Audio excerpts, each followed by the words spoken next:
सुखदेव जी द्वारा राजा परीक्षित को उपदेश।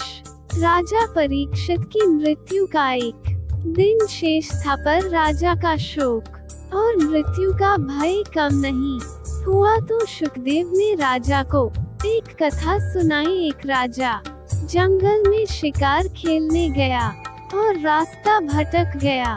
उसे एक झोपड़ी नजर आई जिसमें एक बीमार बहेलिया रहता था। उसने झोपड़ी में ही एक और मल मूत्र त्यागने का स्थान बना रखा था और खाने के लिए जानवरों का मांस झोपड़ी की छत पर टांग रखा था। वह बहुत छोटी दुर्गंधयुक्त झोपड़ी थी। राजा ने विवशतावश बहेलिये से झोपड़ी में रात भर ठहरा लेने की प्रार्थना की। बहेलिया बोला, मैं भटके हुए राहगीरों को अक्सर ठहराता रहा हूँ, पर दूसरे दिन भी झोपड़ी से जाना नहीं चाहते। मैं अब इस झंझट में नहीं पड़ना चाहता, इसलिए आपको नहीं ठहरा सकता।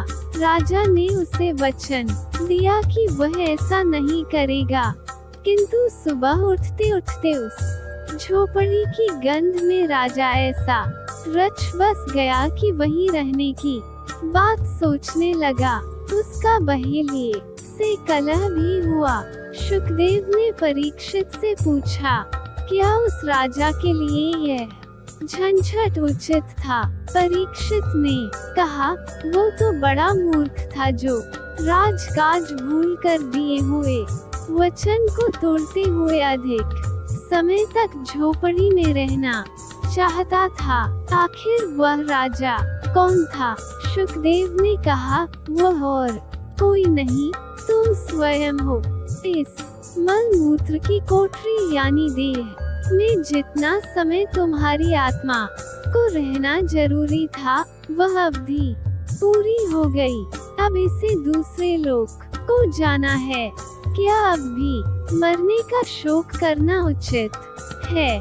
परीक्षित ने मृत्यु के भय को भुलाते हुए मानसिक रूप से निर्वाण की तैयारी कर ली और अंतिम दिन का कथा श्रवण पूरे मन से किया।